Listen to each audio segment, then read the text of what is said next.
Acabamos de escuchar lo que expresó la señora presidenta. Aparentemente, a veces tratamos temas que parecen que son trozos de realidad, pero tienen una continuidad. Realmente, cuando pensamos en deuda externa, estamos pensando en deuda externa argentina solo, estamos pensando en una red de capital financiero que nos va envolviendo. Cuando pensamos en autonomía, en independencia, cuando pensamos en soberanía, ¿qué es lo que sucede en este momento? ¿Hemos superado realmente el colonialismo? ¿Realmente esto que estamos viviendo no es acaso una etapa superior del colonialismo? Claro, si por colonialismo entendemos aquel colonialismo originario que acabó con nuestra emancipación formal en el siglo XIX, sí, por supuesto, esto no es colonialismo, pero no acabó, sigue. Y seguirá mientras haya un centro hegemónico que pretenda dominar, que pretenda imponer su poder sobre pueblos, sobre voluntades, que pretenda negar la dignidad del ser humano. En definitiva, la lucha contra el colonialismo es la lucha por obtener el reconocimiento y el trato de la dignidad de persona, de la dignidad de ente con conciencia moral, de la dignidad de ente autónomo capaz de decidir su existencia, que conforme a la Carta de Naciones Unidas y a la Declaración Universal ahora contenida en ella, tiene todo ser humano, por el hecho de ser un ser humano. Difíciles los problemas de nuestra especie, ¿no? Hemos tardado demasiado en que un día, después de muchos siglos de religiones, etcétera, se sienten los representantes de países para decir que la especie humana es una y que todo ser humano tiene derecho a ser tratado como persona. Claro, esto pasa en la especie humana, las otras especies animales no lo necesitaron. Quizá nosotros, por haber nacido con un defecto, tener una especie de desarrollo fetal autónomo, un nacimiento prematuro, tenemos cultura y por eso necesitamos hacer eso. Pero la hemos usado bastante mal. Y justamente esta proclamación del derecho de todo ser humano a ser tratado como persona es un avance de la razón, sí, pero no se impone porque la razón fue avanzando por reflexión, no. Se impone por miedo, se impone por terror.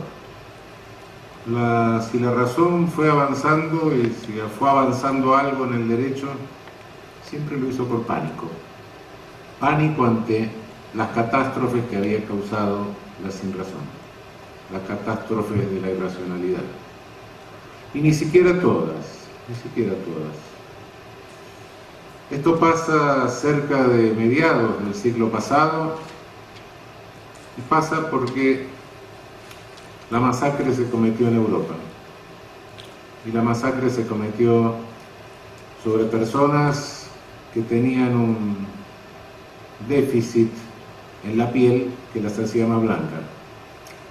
Las otras masacres que se cometieron en nuestra región, la prácticamente casi extinción de nuestros pueblos originarios, la difusión de infecciones, el traslado masivo de población africana esclavizada, todo eso no dio lugar a ninguna declaración. Y tampoco dio lugar a ninguna declaración el genocidio armenio, tampoco dio lugar a ninguna declaración las atrocidades de Leopoldo II en el Congo, no, tampoco dio lugar a ninguna declaración la extinción de los hereros por los alemanes hace un siglo, no. Recién cuando en el centro se vio que la masacre se cometía con personas más o menos parecidas a ellos, entonces surgió la declaración. Siempre avanzamos por miedo, sí. Y en este avance nos vienen contando una historia de los derechos humanos. Una historia según la cual los derechos humanos nacieron en el centro y nacieron individuales y después se agregaron los sociales y ahora vienen los de tercera generación, entre los cuales está el derecho al desarrollo.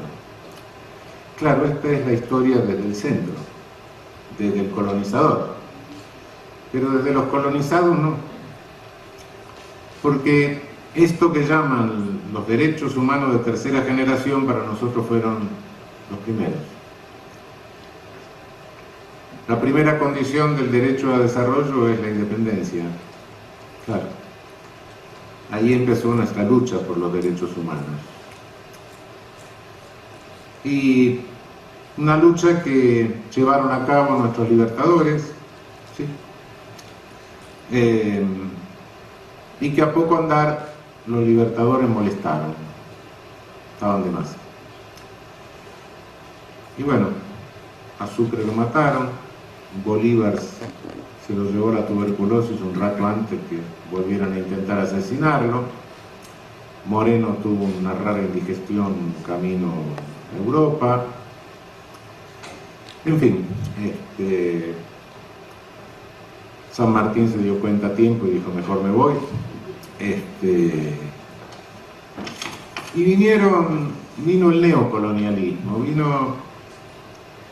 copiamos constituciones que sancionaban muchos derechos, establecían muchos derechos, mucha soberanía, y con esa fachada de república montamos unas oligarquías terratenientes, explotadoras. Fue el porfirismo mexicano, la República Bella brasileña, el patriciado peruano, la oligarquía vacuna nuestra, en fin, algunas. Y esas oligarquías continuaron sometiendo a servidumbre a nuestros pueblos, totalmente aislados de cualquier protagonismo político, subestimados racialmente, y nos fuimos configurando así a través de nuestras propias Fuerzas Armadas, convenientemente pervertidas, con una ideología y una metodología que descaradamente se copiaba desde el más inútil y absurdo colonialismo francés en Argelia y en Indochina. Y ahí se termina el neocolonialismo y empieza la etapa superior del colonialismo, esta que estamos viviendo. Una etapa en la que ya no nos ocupan de esa manera, una etapa en la cual emplean una metodología que hace recordar un poco aquella de la Francia ocupada y del gobierno de Vichy. Ya no necesitan ocuparnos con nuestras Fuerzas Armadas, ya no necesitan de la oligarquía vacuna o de las oligarquías, ya no necesitan dominarnos políticamente, no. Ahora se ocupan como entonces, no se trata, ni siquiera tienen necesidad de pasar por encima de la línea Maginot y valerse de un mariscal valetudinario. En vez de un mariscal valetudinario se valen de jóvenes brillantes convenientemente preparados en sus think tanks y se valen de medios masivos de comunicación concentrados. Van creando una realidad, van vendiendo una realidad, se valen de nuestros propios políticos oportunistas, se valen de los agentes tecnócratas políticamente neutros que firman esos compromisos que después nos someten a algún juez provincial norteamericano. Sí, efectivamente, esta etapa superior del colonialismo no necesita acudir a los métodos primitivos anteriores. Nos va enredando en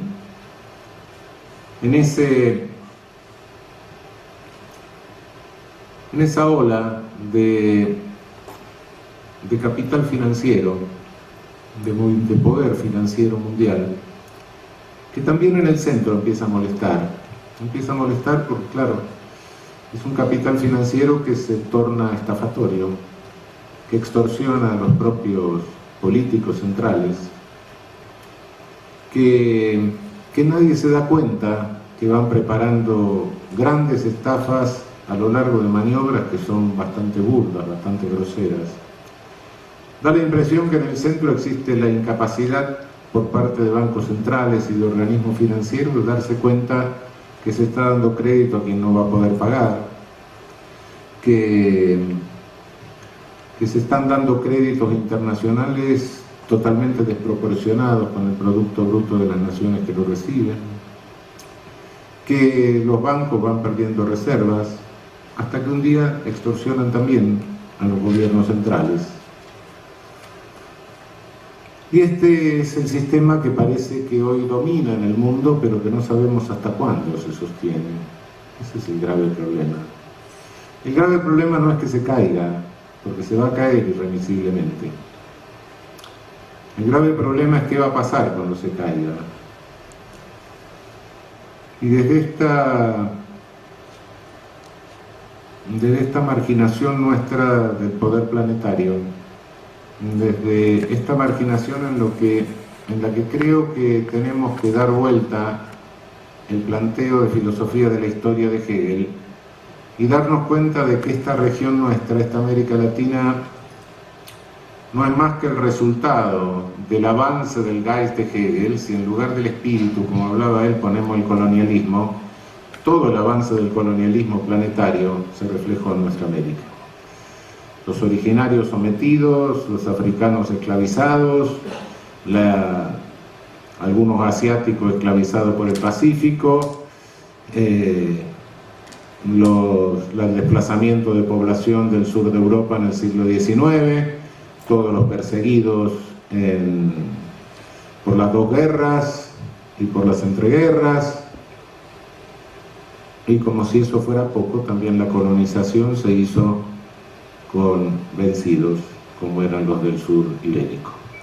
Todo eso ha venido a dar a nuestra América. Nuestra América Latina es la interacción cultural, el pluralismo étnico de Hegel dado vuelta, Hegel puesto de cabeza.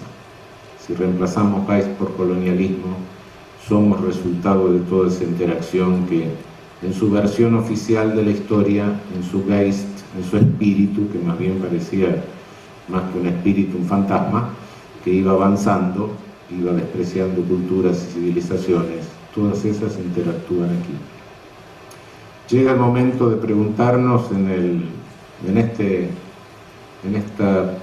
este multicolor cultural que tiene nuestra América Latina, este multicolor que alguna vez le ha hecho pensar a José Vasconcelos que de acá iba a surgir el hombre cósmico.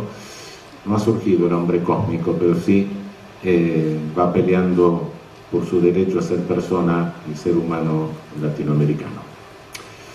En esta pelea hoy nos encontramos con una región realmente violenta. Tenemos índices de letalidad violenta en nuestra región absolutamente increíbles. Se encuentran entre los más altos del mundo. Y hay algo que llama poderosamente la atención. Al mismo tiempo que tenemos esos índices de letalidad tan altos, somos campeones en la mortalidad violenta, también tenemos los más altos índices de desigualdad en la distribución de la renta. Curioso paralelismo. Estas dos cosas no son independientes de la deuda externa, no son independientes de las extorsiones, no son independientes de la política de ajuste que nos aconseja el Fondo Monetario Internacional. Tampoco fueron independientes de la derogación de una constitución por bando militar, porque era un obstáculo para entrar al Fondo Monetario Internacional, claro. Es decir, como dije al comienzo, cuando analizamos hechos, da la impresión que estamos analizando retazos de realidad, pero todos esos retazos de realidad forman una realidad, no son pedazos sueltos. Es decir, hablar de derecho y hablar de deuda externa es también plantear el problema de la dignidad del ser humano en nuestra región.